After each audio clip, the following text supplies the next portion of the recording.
Приветствую вас на канале Solo Epoxy Art. Меня зовут Ольга, и сегодня я вам покажу, как исправить испорченную работу.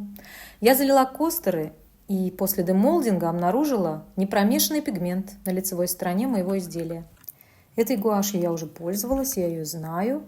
Я уже делала елочные игрушки, используя эту гуашь. И я знаю, что она прекрасно ложится под эпоксидную смолу.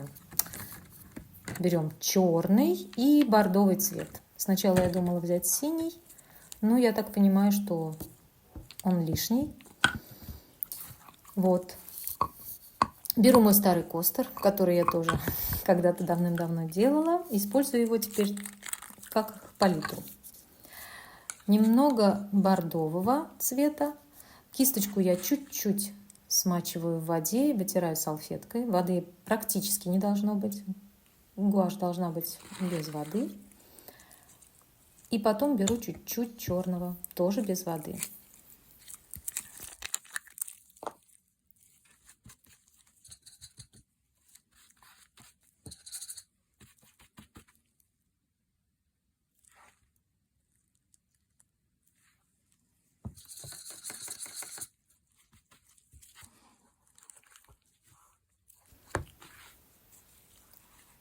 Немного смешиваем, смотрим, чтобы наш тон, наш цвет хорошо подходил к нашему рисунку на нашем костере.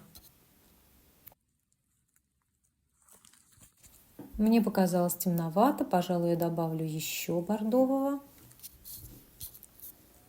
Тоже без воды. И делаем такой микс. Смотрим, чтобы он подходил. И пытаемся закрасить наши белые пятна от непромешанного пигмента.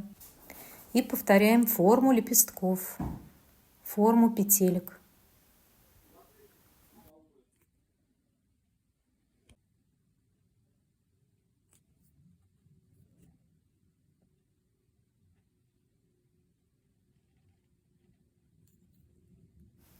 Можно не спешить, очень-очень аккуратно.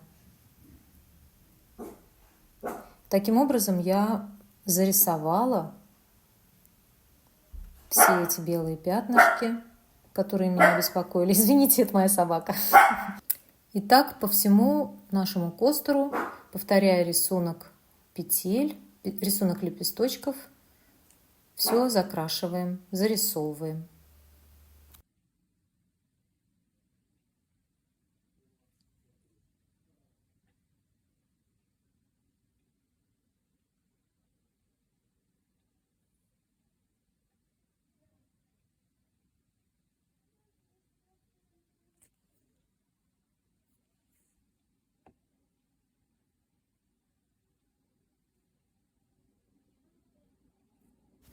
После того, как гуашь просохла, я покрыла финишным покрытием, просто финиш сделала. И смотрите, практически не видно. Наши белые пятна исчезли. И совсем не видно гуашь. Она полностью вписалась в рисунок.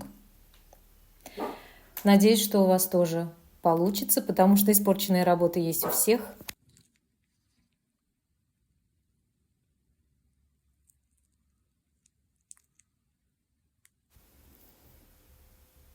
Вот здесь как раз после покрытия финишем. Если приглядеться, я могу найти, конечно, там, где эта гуашь перекрыла наши пятнышки. Но в принципе это незаметно. Надеюсь, мой совет вам пригодится. Спасибо, что побывали на моем канале. Надеюсь, вам все понравилось. Ну и пока.